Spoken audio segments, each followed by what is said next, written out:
Hoje, o Conexão Espírita alcança um marco especial.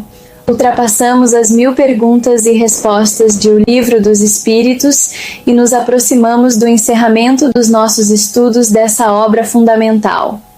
Neste episódio, mergulhamos em um tema profundamente humano e espiritual, a expiação e o arrependimento, à luz das perguntas 990 a 1002.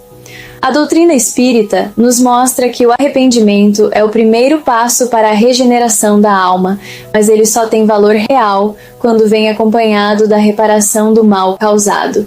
O espírito, mesmo após a morte, continua aprendendo e enfrentando as consequências de seus atos. Nada se perde diante da justiça divina.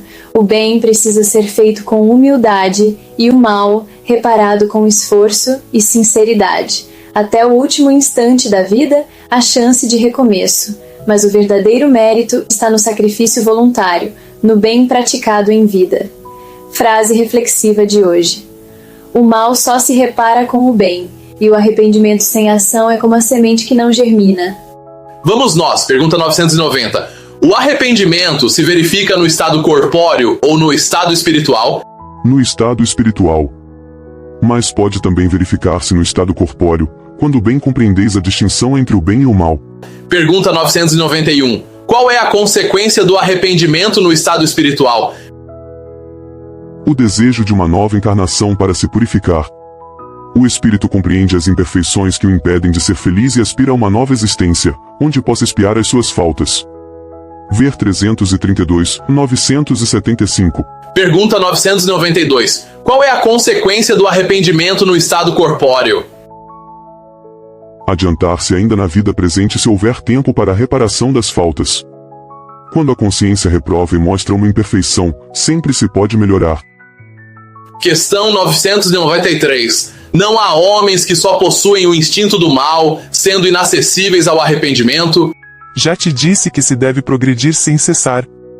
Aquele que nesta vida só possui o instinto do mal, numa outra terá o do bem, e é para isso que ele renasce muitas vezes, pois é necessário que todos avancem e atinjam o alvo, uns com mais rapidez e outros de maneira mais demorada, segundo seus desejos. Aquele que só tem o instinto do bem já está purificado, porque pode ter tido do mal numa existência anterior. Ver item 894. Questão 994. O homem perverso, que durante a vida não reconheceu suas faltas, sempre as reconhecerá depois da morte? Sim, sempre as reconhece e então sofre mais porque sente todo o mal que praticou ou do qual foi a causa voluntária. Entretanto, o arrependimento nem sempre é imediato.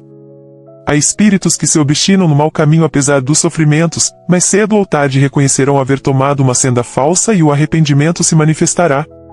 É para os esclarecer que os bons espíritos trabalham e que vós mesmos podeis trabalhar. Questão 995. Há espíritos que, sem serem maus, sejam indiferentes à própria sorte? Há espíritos que não se ocupam de nada útil, estão na expectativa. Mas sofrem de acordo com a situação e como em tudo deve haver progresso, este se manifesta pela dor. Questão 995-A. Não têm eles o desejo de abreviar seus sofrimentos? Sem dúvida o tem, mas não dispõem de bastante energia para querer o que os poderia aliviar. Quantas pessoas entre vós preferem morrer na miséria a trabalhar? Pergunta 996. Desde que os espíritos veem o mal, que resulta de suas imperfeições, como se explica que alguns agravem a sua posição e prolonguem o seu estado de inferioridade praticando o mal como espíritos e desviando os homens do bom caminho? São os de arrependimento tardio que agem assim. O espírito que se arrepende pode se deixar novamente arrastar ao caminho do mal por outros espíritos ainda mais atrasados. Ver item 791. Pergunta 997. Vêem-se espíritos de notória inferioridade, que são acessíveis aos bons sentimentos e às preces feitas em seu favor. Como se explica que outros espíritos, que nos pareceriam mais esclarecidos, revelem um endurecimento e um cinismo a toda prova? A prece só tem efeito em favor do espírito que se arrepende. Aquele que, impulsionado pelo orgulho, se revolta contra Deus e persiste nos seus erros, exagerando-os ainda, como fazem infelizes espíritos, nada pode receber da prece e nada receberá até o dia em que uma luz de arrependimento o esclareça. Ver item 664. Comentário de Kardec. Não se deve esquecer que após a morte do corpo, o espírito não é subitamente transformado. Se sua vida foi repreensível, é que ele era imperfeito. Ora, a morte não o torna imediatamente perfeito. Ele pode persistir nos seus erros, nas suas falsas opiniões, em seus preconceitos, até que seja esclarecido pelo estudo, pela reflexão e pelo sofrimento. Pergunta 998. A expiação se realiza no estado corpóreo ou no estado de espírito? Ela se cumpre na existência corpórea, através das provas a que o espírito é submetido, e na vida espiritual pelos sofrimentos morais decorrentes do seu estado de inferioridade. Pergunta 999. O arrependimento sincero durante a vida é suficiente para extinguir as faltas e fazer que se mereça a graça de Deus? O arrependimento auxilia a melhora do espírito, mas o passado deve ser expiado. Pergunta 99A. Se de acordo com isso, um criminoso dissesse que, tendo de expiar o seu passado, não precisa se arrepender, quais seriam para ele as consequências? Se teimar no pensamento do mal, sua expiação será mais longa e mais penosa. Pergunta 1000. Podemos nós, já nesta vida, resgatar as nossas faltas? Sim, reparando-as.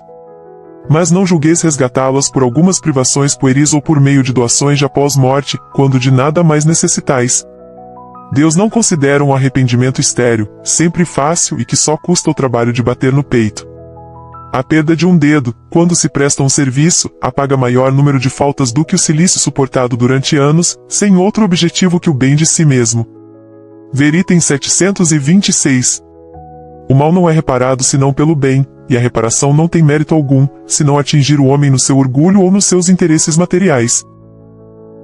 De que serve restituir após a morte como justificação os bens mal adquiridos, que foram desfrutados em vida e já não lhe servem para nada?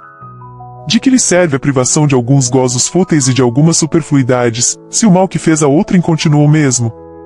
De que lhe serve, enfim, humilhar-se diante de Deus, se conserva o seu orgulho diante dos homens?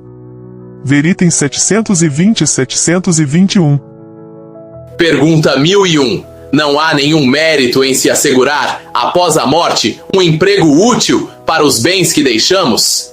Nenhum mérito não é bem o termo, isso vale sempre mais do que nada, mas o mal é aquele que dá ao morrer, geralmente é mais egoísta do que generoso, quer ter as honras do bem sem lhe haver provado as penas. Aquele que se priva em vida tem duplo proveito, o mérito do sacrifício e o prazer de ver felizes os que beneficiou.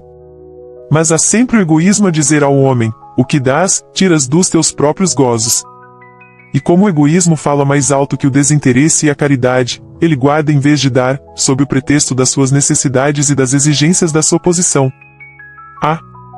Lastimai aquele que desconhece o prazer de dar, porque foi realmente deserdado de um dos mais puros e suaves gozos do homem. Deus, submetendo-o à prova da fortuna, tão escorregadia e perigosa para o seu futuro, quis dar-lhe em compensação a ventura da generosidade, de que ele pode gozar neste mundo. Veritem 814. E a pergunta 1002. O que deve fazer aquele que, em artigo de morte, reconhece as suas faltas, mas não tem tempo para repará-las? É suficiente arrepender-se nesse caso? O arrependimento apressa a sua reabilitação, mas não o absolve. Não tem ele o futuro pela frente, que jamais se lhe fecha,